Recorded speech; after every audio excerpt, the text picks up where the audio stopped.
Hello lads and lassies, Mr. Sands here, and welcome to a very special video. As we are aware, 2025 marks 200 years since the first ever steam-powered railway was built in England.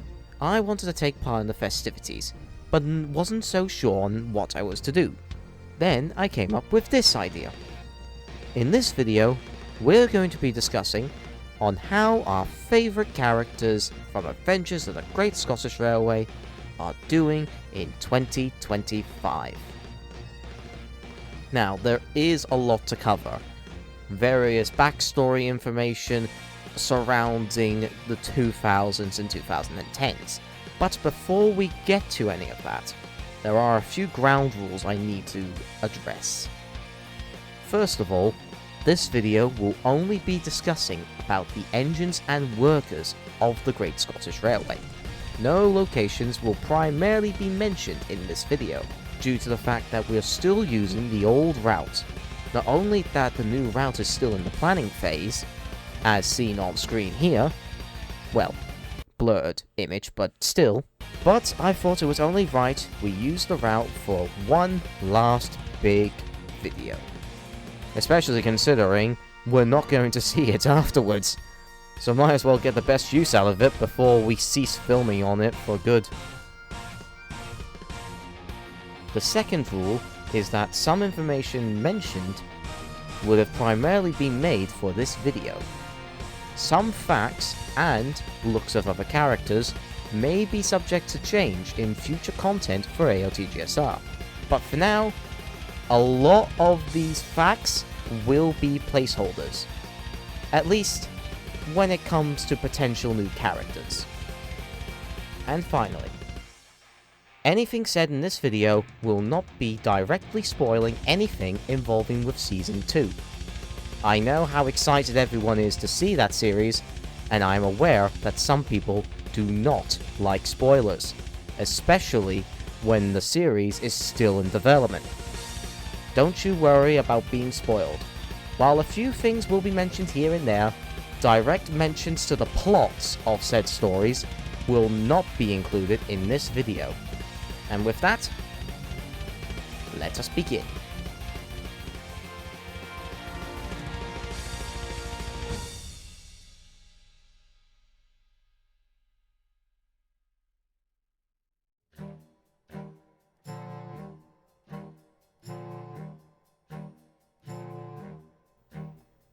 We'll start with the Society's flagship, and the one that was chosen for the prototype image of the railway's logo. Edmund S. Blackadder is still running strong, and surprisingly, is still more capable than most of the other elderly engines of the Society. However, due to his age, his work has been lightened quite significantly in order to avoid any major damage that could be caused. Nowadays, he normally handles his vintage train, but does help out on small goods work. He was removed from his ballasting duties in the late 90s, which was a shame for the trucks, for they miss his singing. As of this video, Edmund is currently wearing a fictional LMS Crimson Lake livery. This was due for a gala he had attended on another heritage railway the previous year. Plans are to repaint him back into his northwestern colours in time for the summer season, though I think Edmund is quite enjoying the red livery, even if a certain Sudrian engine is quite envy about it.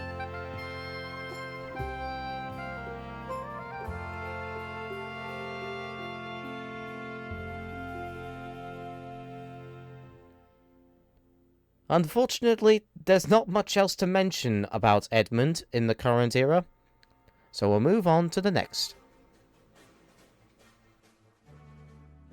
Although still not quite bright in the smoke box, William is still handling the Express of the Society. We found that back in 2008, when his boiler ticket had expired, he had to wait in the main engine sheds at for longer than intended, until the workshops had enough room for him. for they had their hands tied with other repairs from Network Rail, ScotRail, and various other companies. Thankfully, the wait was only a few months, and he was returned to service back in 2009.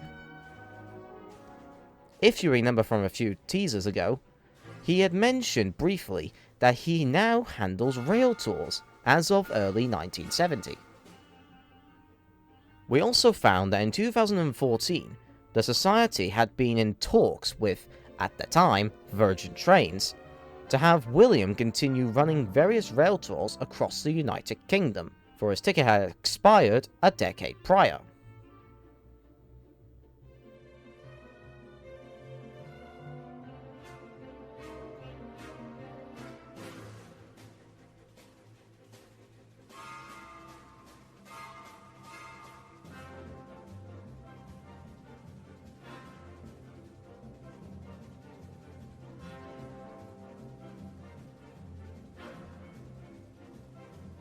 Now, of course, while William handles his rail tours, another engine is needed to handle his express work. This engine is currently facing away from the camera, for their face is not to be shown. However, I think you're all aware that this is a confirmed character for Season 2. There is some more information about one of his rail tours, but since that was a few decades prior, we will not be mentioning it in this video.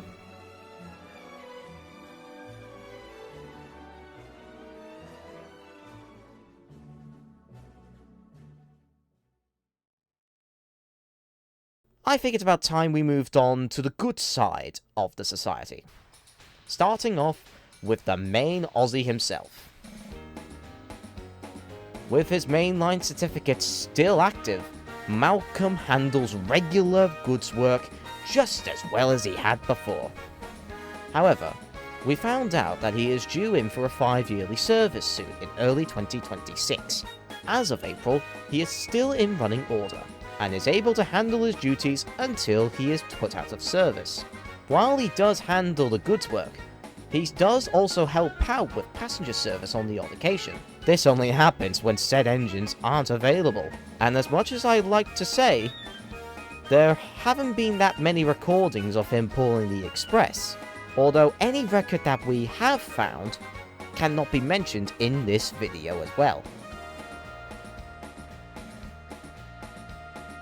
Of course, these days, goods trains getting heavier and heavier, Malcolm can't handle all this work alone.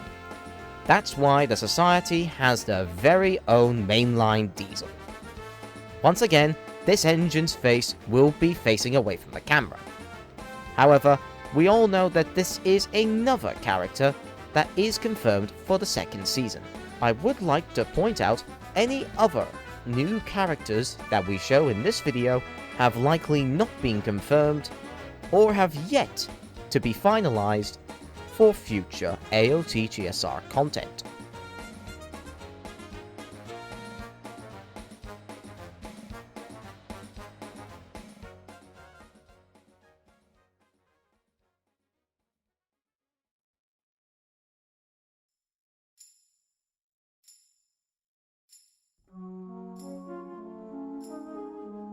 Moving on to the smaller ones of our roster, here is the short-temper Alexis.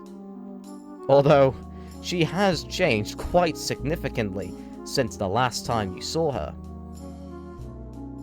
Her attitude seems to have lightened, and is willing to be more open to the other engines. Unfortunately, we cannot explain the reasons why she has changed, for that, again, was several decades prior, and cannot be mentioned in this video. She tries hard to do her work well, and to be kinder to others. But, as far as we can tell, some old habits seem to keep slipping through the cracks. If you remember from Season 1's finale, Alexis was chosen to take over Victoria's branch line, while the tank engine was in the works. She still volunteers whenever the pannier tank is unavailable. However, we haven't actually found out her reasons for it. I'm sure they will be told in short order. Speaking of Victoria, Let's see how she's getting on this year. With the touristing trade rising every year, Victoria's branch line got busier and busier, taking people to the seaside town or dropping them off at the station by the ferry dock. However, things started getting hectic for her in the early 90s, and such, another engine on the branch was needed, though Alexis couldn't get away from her mainline work to help. So the society decided to look for a diesel rail car to help out on the branch. I'm saying diesel rail car because we don't actually have a confirmed basis for this one. So for now, a Class 101 DMU is currently sitting in its place, following the rule that it's facing away from the camera. Not that we need to, even if we could, because this one doesn't even have a face mesh.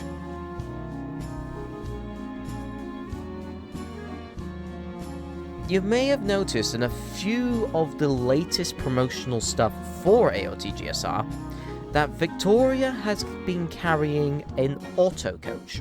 Now this is something quite unexpected, for Victoria's class were never designed for push-pull equipment. However, in winter of 1969, she had been gifted this as an early Christmas present from Mr. Russell. And prior to this, when she had her accident, she had been fitted with the auto gear in mind, though she had not been told for the reasons why. Her usual coaches were fitted with the same gear, meaning the driver could go all the way to the end and drive the train from the auto coach. Though the system can be quite temperamental, especially when it comes to collecting rolling stock from the sidings. So whenever Victoria needs to handle trucks, she pulls the train from the other end as usual.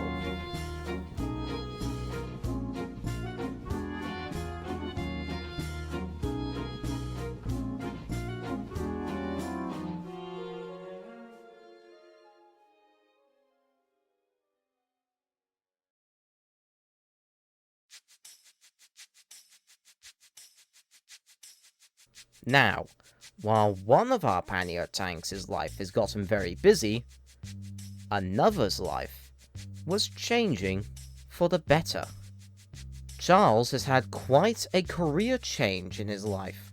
We can't mention much, but in the late 1980s, he had been retired from doing the shunting at the harbour, for the work had finally caught up with him. However, he still handles the shunting of the coaches at Kilmarnock. Sometimes, when the yard isn't too busy, he would often be seen handling small goods trains, whether on Victoria's branch line or heading to certain parts on the line. He also helps out with the occasional ballast run with Malcolm, for this was one of the many services Edmund had been retired from. Let's move away from the tank engines for a little while, and head back to our old faithfuls. I'm pleased to say that Ivy and Lily are still in running service, although not as much as they used to be. During the mid-2000s, Mr. Russell had relieved them of their double-heading duties, and handed them to Malcolm and our resident Diesel. Nowadays, they handle small passenger trains, or mostly remain in the sheds as spare engines. They don't mind, of course. In fact, they're quite pleased they finally get a chance to rest their weary wheels, and the lighter work is a nice change of pace for them. And from what I've heard, it gives one of them a chance to spend more time with one of their closest friends.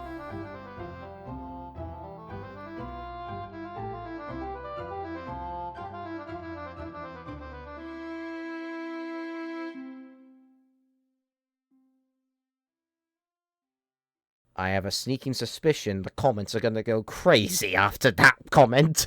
So let's move on.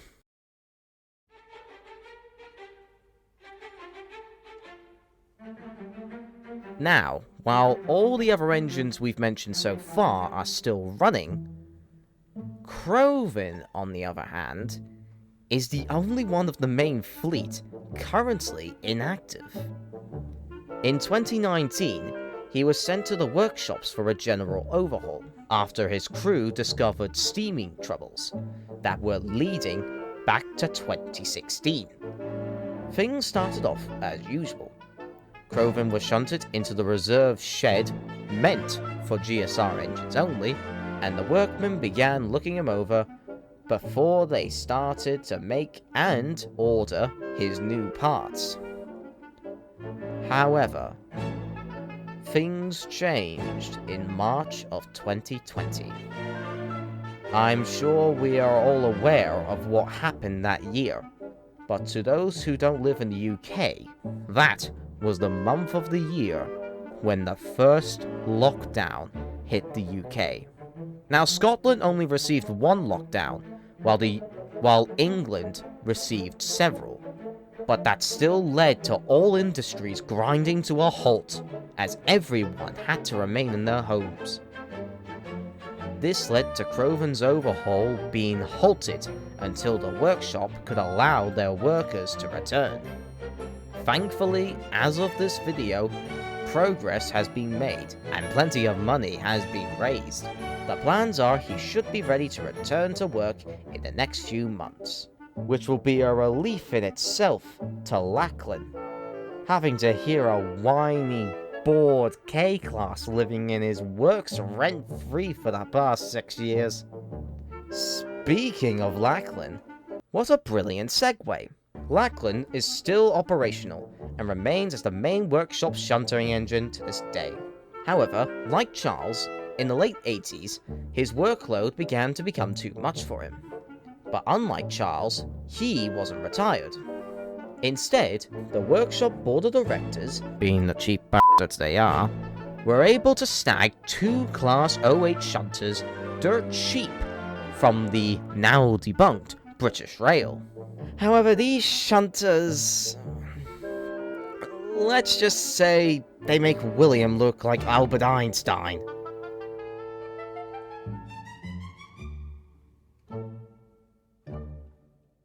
Before we move on, I would like to briefly touch on someone very important to the Society. The Society has still been going strong as of April 2025. People have joined, others have left, but one man stayed faithful till the very end. And unfortunately, within the late months of 2010, Mr. Russell passed away in his sleep at his home outside of Kilmarnock.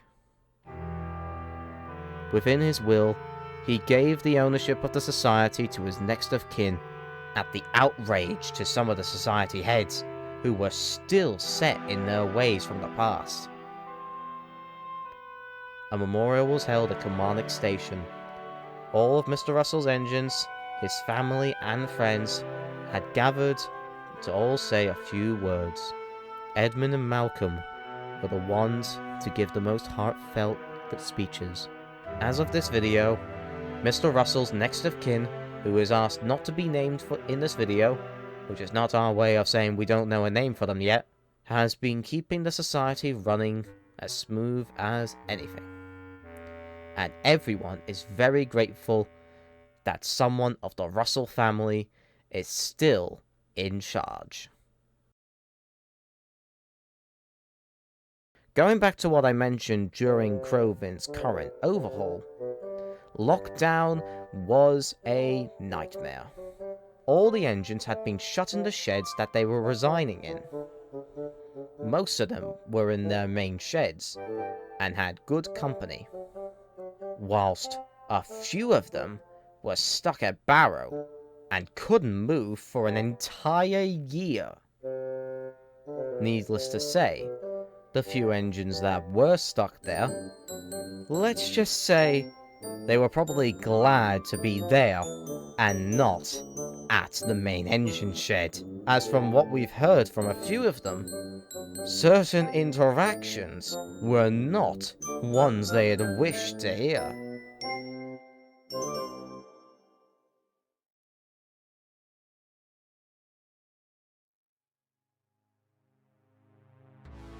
And that is all we have on the Great Scottish Railway in 2025.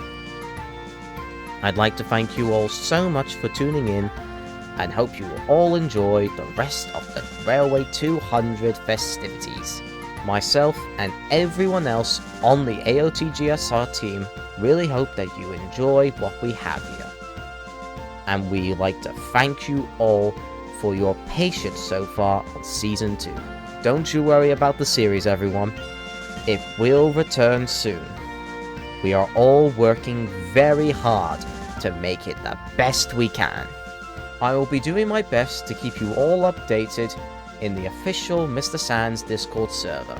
Speaking of that, I better get back to finalizing those scripts and make a start on the route, for by the time this video has been finished editing, the blueprints for the new route have probably been finished. Thank you all so much for watching, and we will all see you in the next one.